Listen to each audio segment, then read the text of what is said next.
Hey guys, LevelCap here, and today in gaming, Apex Legends is getting a new event. There's some light at the end of the tunnel for Dying Light 2.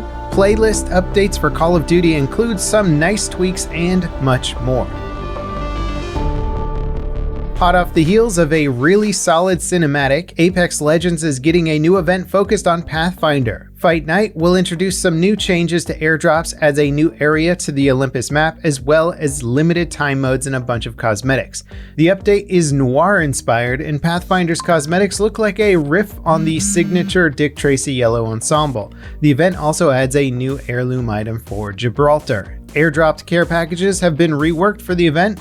They'll now offer progressively more rare weapons as the match goes on. So at the start of a match, the care packages will have basic weapons with some low-level attachments. But by the end of the match, you can expect high-tier weapons fully kitted. I'd say this is a significant improvement over the current airdrop system. Nothing sucks more than having low-tier weapons in the final moments of a match. Knowing airdrops will offer loot worth risking exposure to get is great.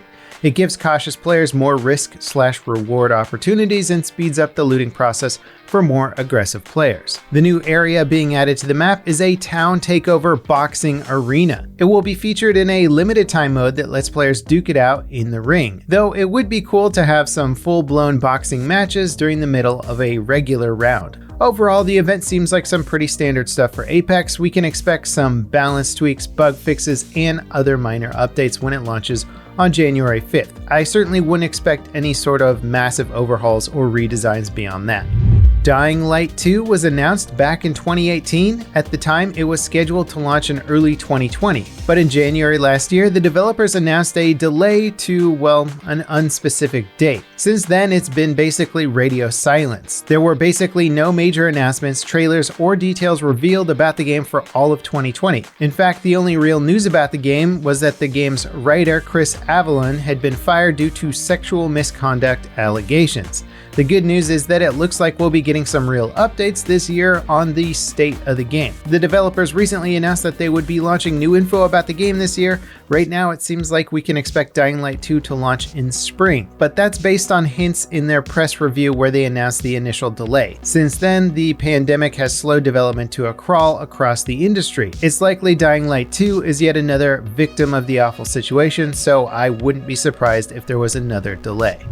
Call of Duty Modern Warfare and Cold War both got playlist updates to ring in the new year. Modern Warfare's update added Boots on the Ground War, Blueprint Gunfight, Face Off, Search and Destroy, Double Down, and Realism Gun Game as limited time playlists. The update also includes some minor bug fixes. More notably, the Fennec and ISO SMGs both have their damage ranges increased. Right now, the DMR-14 and MAC-10 are dominating the Warzone meta. There's also a huge number of issues in the way that Modern Warfare reports the effects of Cold War's weapon attachments. We are expecting a significant update from Raven Software, who are apparently handling development on Warzone now that Infinity Ward is working on a new COD title. But there are a few new limited modes in rotation. That said, XXXP is currently active for the weekend, and considering how absurd Cold War's XP grind already is, XXXP feels like a breath of fresh air. Big updates are in the works for Cyberpunk 2077. Console players, particularly on last-gen consoles, can expect one major update this month and another next month. These two updates combined should make the game run as intended and squash the majority of its bugs. Those updates will also include significant improvements for the next-gen consoles and PC. Despite the massive amount of work being poured into these updates, it doesn't seem like the developers have pushed back their DLC plans. The game's official website has been updated saying the free DLC starts hitting Night City in early 2021. Right now, we're expecting 2 major story DLCs and a bunch of smaller DLCs that add new cosmetics, characters, quests, areas, and more. Those smaller DLCs will be free content, and the 2 big story expansions will be paid. Many players expect these updates and DLCs to have a transformative effect on the game. The same thing happened with The Witcher 3, though the game launched in a much more stable state. Now, one thing that Cyberpunk's launch issues may have really affected is multiplayer. Before launch, the developers promised a multiplayer update or standalone game would debut after the 2 big story DLCs were released. But shortly after the game came out, the devs were quick to pivot. Their priority is on getting the game's problems resolved, and those DLCs launched. It sounds like they shifted their post-launch workload from developing DLC and multiplayer concurrently to working on bug fixes and DLC, with multiplayer work resuming once those are out of the way. If multiplayer is still in the cards, there's the chance we might not even see it in 2021. Steam's top games of 2020 is mostly the usual suspects, but there were some surprises on it as well. The action RPG Hades was the best reviewed game of 2020. Despite being out for only 21 days of the year, Cyberpunk 2077 was the third most played game based on concurrent players of the year. Of course, the biggest success stories of 2020 were Fall Guys and Among Us. While Fall Guys launched to overnight success, Among Us was a standout of the year. It had been out for months, and the developers were shifting focus to a sequel when it took off in grand fashion thanks to Twitch streamers blowing it up. Both games landed top spots in multiplayer Steam lists for 2020 thanks to their success, which is a massive accomplishment considering that they're in the same ranks as Grand Theft Auto, Destiny 2, PUBG, CSGO, and other massively popular titles. A new look at Hitman 3's opening mission puts the Tom Cruise Mission Impossible Burj Khalifa ascent to shame. Granted, Hitman 3 is only a virtual game, but still, it's kinda cool. Agent 47 starts his approach on a random bit of the skyscraper support structure and slowly works his way inside the building. While the recent Hitman games have all been visually impressive, this early look at Hitman 3 is just jaw-dropping. This will allegedly be the final entry in the modern Hitman franchise, as the developers are moving on to games based on James Bond.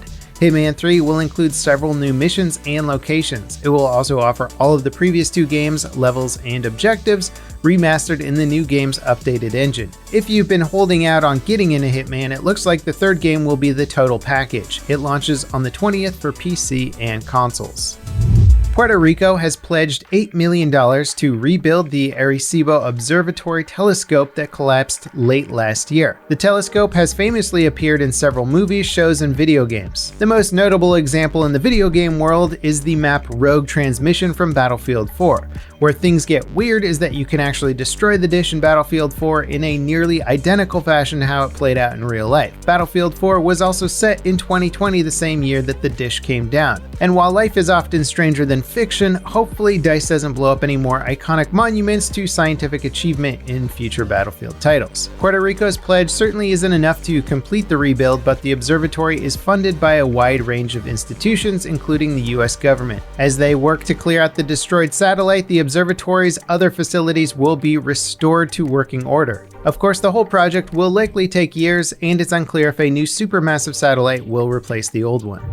Now, before we get to the final story today, I just wanted to wish everyone a happy new year. 2020 was a rough one for many of us. Hopefully 2021 will be better, and thanks so much for supporting the channel. We'll continue to bring you gaming news throughout the year, so be sure to subscribe so you don't miss anything.